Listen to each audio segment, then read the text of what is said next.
Hello friends मु बुलू आपनको स्वागत करछि न्यू दुनिया यूट्यूब चैनल। आज मु आपनको पे नेछि देश विदेशर 10 गोटी मुख्य खबर। तो चलंतु देखि नेबा आजिर मुख्य खबर।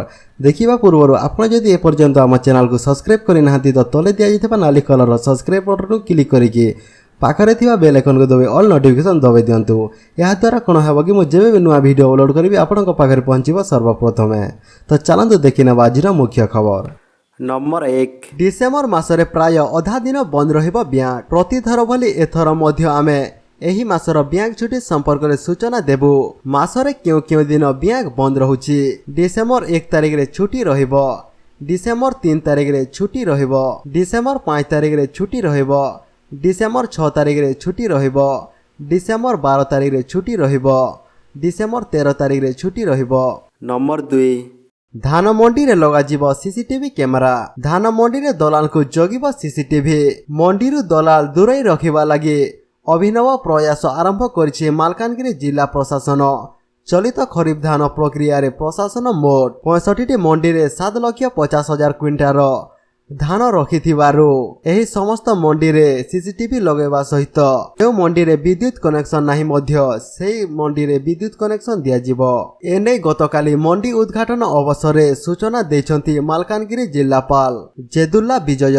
नंबर 3 पेट्रोल और डीजेल दर आकाश छुआ। गतकाली पेट्रोल और डीजेल दर सामान्य बढ़िछि। भुवनेश्वर गतकाली पेट्रोल दर 1 टंका 1 पैसा बढ़िछि। एबे लिटर पिछा 83 टंका 45 पैसा रहिछि। सेहीपरि डीजेल प्रति लिटर पिछा 80 पैसा बढ़िछि। एबे डीजेल लिटर पिछा 79 टंका 35 पैसा रहिछि। नंबर 4 आउ लगेबागु पड़िबनी आरटीओ चक्कर। आम देश रे गाड़ी किनिबा बहुत सहज, किंतु ताकू निज ना रे करिबा किंबा ट्रांसफर करिबा पई बहुत हैरान हेबाकू पड़िथाए। एबे ग्राहकंकू एही झंझट रु मुक्ति मिलिबो। सड़क परिवहन एवं राजमार्ग मंत्रालय पक्षरु वाहन ट्रांसफर करिवार प्रोसीजर सहज करिबा पई केंद्रीय मोटरयान नियम संशोधन करिबा पई प्रस्ताव दिया जायछि। एही नुआ प्रस्ताव अनुसार गाड़ी रो मालिक निज गाड़ी रजिस्ट्रेशन करिबा परे मध्य ऑनलाइन रे आवेदन करी एहाकू मध्य नॉमिनी करि परिबे। एही प्रस्ताव जगो गाड़ी मालिकंक मृत्यु परे बिना कोनोसी टेंशन रे आपण निज ना को ट्रांसफर करि परिबे। नंबर 5 कोविड स्थिति समीक्षा करबे प्रधानमंत्री नरेंद्र मोदी। देश रे कोरोना स्थितिर समीक्षा टीका बंटन ने आलोचना करिबा पई आसंता 4 तारिख रे प्रधानमंत्री नरेंद्र मोदी सर्वदलीय बैठक डाकिचंती। एही बैठक रे सब दल संसदर सह प्रधानमंत्री देशर कोरोना स्थिति ने आलोचना करिबे बोली सूचना मिलिछि।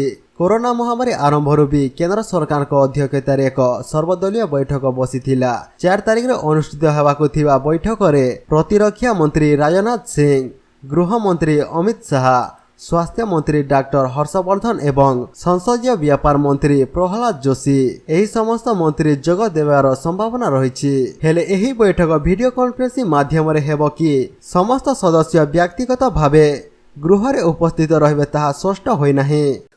नंबर 6 बंगोपसागर रे दाना बांधुची आउ एक बात्या। दक्षिण पश्चिम बंगोपसागर रे बात्या निभार घनीभूत होए गत 26 तारिख रे पुडुचेरी निकट रे लैंडफॉल करिथिला। एबे पुणी बंगोपसागर रे दक्षिण पूर्व रे आउ एक लघुचाप सृष्टि होइथिबार भारतीय पाणीपाग विभाग स्पष्ट करिछि।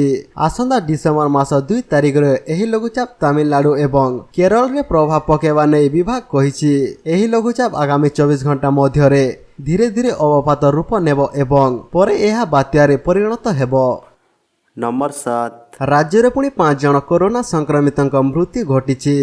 गत 24 घंटा मध्य रे राज्य रे पुणी 5 जन कोरोना संक्रमितंक मृत्यु घटिछि।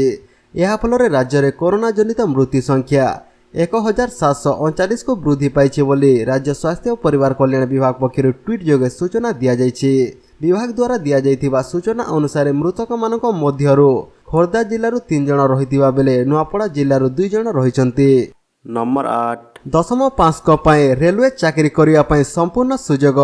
दशम पास करिसंती कि तेबे आपनक पाए सुवर्ण सुजोग आनी देछि रेलबाई। दक्षिण पूर्व मध्य रेलवे रे रायपुर रे अनेक पदवी नियुक्ति रहिछि।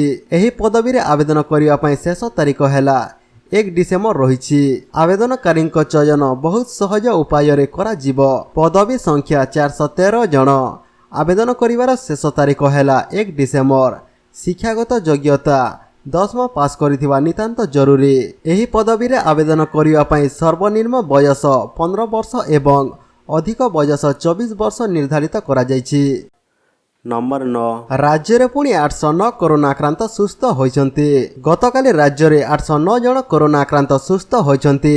नुआ सुस्थଙ୍କୁ मिसे राज्य रे मोट सुस्थ संख्या 3,12,065 को वृद्धि पाइछि। स्वास्थ्य और परिवार कल्याण विभाग पक्षरु ट्वीट करी सूचना दिया जायछि।